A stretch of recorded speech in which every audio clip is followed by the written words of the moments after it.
বাচ্চাদের তো বাইরের খাবার খেতে খুবই পছন্দ। শুধু বাচ্চা বললে ভুল হবে, বড়দেরও কিন্তু খুবই পছন্দ বাইরের খাবার খাওয়া। এবং বাইরের খাবার তো বেশি অতিরিক্ত খাওয়া উচিত না। তাই আমি দেখো আজকে ঠিক করলাম বাড়িতে একটু চিলি চিকেন করব। দেখো একটু মাংসগুলো ছোট ছোট করে কেটে নিয়ে এর মধ্যে আদা কুচি, রসুন কুচি, নুন, কর্নফ্লাওয়ার আর 3টে ডিম দেখো আমি দিয়ে ভালো করে একটা মাখিয়ে নেব।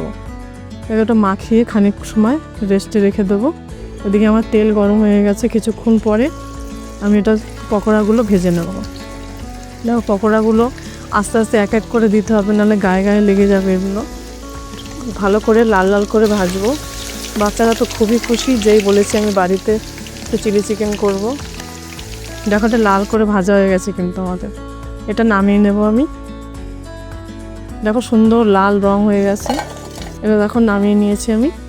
এবার দেখো আর কি দেবো, দেখো পেঁয়াজ কুচি আর ক্যাপসিকাম। কড়াই গরম হয়ে গেছে, একটু তেল দিয়ে আদা কুচি, রসুন কুচিটা একটু নাড়াচাড়া দিয়ে ভেজে নেব। আর দেখো শুকনো লঙ্কার গুঁড়ি দিয়েছি একটু, আর পেঁয়াজ ক্যাপসিকামগুলো দিয়ে দিলাম। দেখো এটা একটু লবণ দিয়ে ভাজতে হবে, তাহলে তাড়াতাড়ি একটু সিদ্ধ হয়ে যাবে। দেখো এটা সিদ্ধ হয়ে গেলে পরে আমি একে একে সসগুলো দিয়ে দেবো। তো সয়া সস দিয়েছি, আর টমেটো সস, আর দিয়েছি চিলি সস। দেখো একটু নাড়াচাড়া দিয়ে জল দিয়ে দেবো। দেখো জলটা যেই ফুটে উঠবে অমনি ওই পকোড়াগুলো দিয়ে দিতে হবে এর মধ্যে।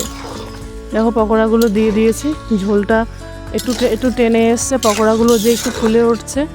আমি একটু কর্নফ্লাওয়ার গুলিয়ে দিয়ে দিলাম। দেখো আর দিয়েছি ধনেপাতা কুচি। এটা দেখো আমাদের রেডি হয়ে গেছে, আমি নামিয়ে নেব। দেখো এটা কত সুন্দর ঘন হয়ে গেছে একদম। এটা কিন্তু গরম রুটির সাথে কিন্তু দারুণ লাগে খেতে।